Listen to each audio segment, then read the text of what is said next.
Parmi les différentes positions que peut occuper un verbe en anglais dans la sphère de temps passé, celle que nous allons examiner dans cette capsule s'appelle le present perfect. C'est le passé composé anglais. Nous allons le positionner sur la ligne du temps. Ensuite, nous verrons les deux aspects qu'il peut avoir en anglais. L'aspect photo, lorsque vous pouvez sous-entendre peu importe quand. L'aspect film, lorsque vous attirez l'attention sur la durée de l'action. Lorsque vous dites « j'ai vérifié cela », c'est en ordre. L'action de vérifier que vous placez sur votre tableau se situe sur la ligne jaune allant du passé au présent, peu importe quand. Ce qui compte est le résultat ou l'expérience dans le présent. Le verbe est alors conjugué à ce qu'on appelle le present perfect. C'est le passé composé anglais. I've checked that. It's okay. Il est arrivé. It has arrived. Comme vous le voyez, lorsque le sujet fait l'action, le present perfect se forme toujours avec l'auxiliaire avoir.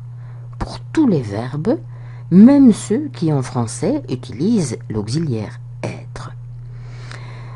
Le present perfect, si le sujet fait l'action, se forme donc au moyen de l'auxiliaire to have plus participe passé, c'est-à-dire infinitif plus ed pour les verbes réguliers.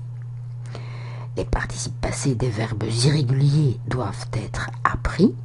Vous en trouverez une liste et des exercices pour les retenir sur mindsettingonline.com. En fait, les verbes deviennent irréguliers quand ils sont souvent utilisés. Les verbes avoir et être appartiennent bien sûr à cette catégorie. J'ai déjà eu ce type de problème. I've already had that kind of problem. J'ai déjà été là-bas. I've been there already.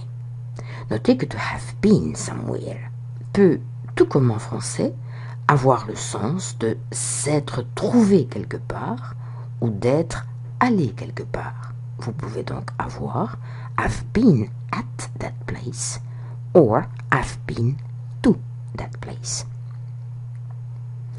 Sur la ligne jaune allant du passé au présent, un verbe d'action peut aussi être présenté avec l'aspect film pour attirer l'attention sur la durée de l'action. Lorsque vous dites « cela fait 2 heures que je vérifie cela », la période de 2 heures est également la ligne jaune allant du passé jusqu'au présent, mais cette fois, vous indiquez la longueur de cette ligne jaune. Si le verbe est un verbe d'action, l'anglais donne le film. To have been checking. Avoir été vérifiant. Il dira donc I've been checking that for 2 hours. For signifie pendant. L'anglais n'a pas de préposition équivalente à depuis plus une durée. Pour exprimer une durée, il utilise toujours pendant. En fait, l'anglais dit « J'ai été vérifiant cela pendant 2 heures jusqu'à présent ». Il vérifie cela depuis 2 heures de l'après-midi. L'anglais a toutefois bien une préposition signifiant depuis ce moment-là, marquant le début de la période. Cette préposition est since. Il vérifie cela depuis 2 heures de l'après-midi, se dira donc He's been checking that since 2 p.m. Sur la ligne jaune allant du passé au présent, vous pouvez donc avoir 2 aspects différents de l'action. Une photo statique, to have checked, avoir vérifié, que vous utilisez, soit lorsque vous pouvez sous-entendre peu importe quand, ce qui compte est le résultat ou l'expérience, soit lorsque le verbe exprime un état et non une action, de sorte qu'il est impossible de se représenter un mouvement, un film. Le deuxième aspect du present perfect est l'aspect film, to have been checking, avoir été vérifiant, que vous utilisez avec les verbes d'action lorsque la durée de la ligne jaune est indiquée. Que cette durée soit longue ou brève. Il y a à peine quelques minutes que je vous attends.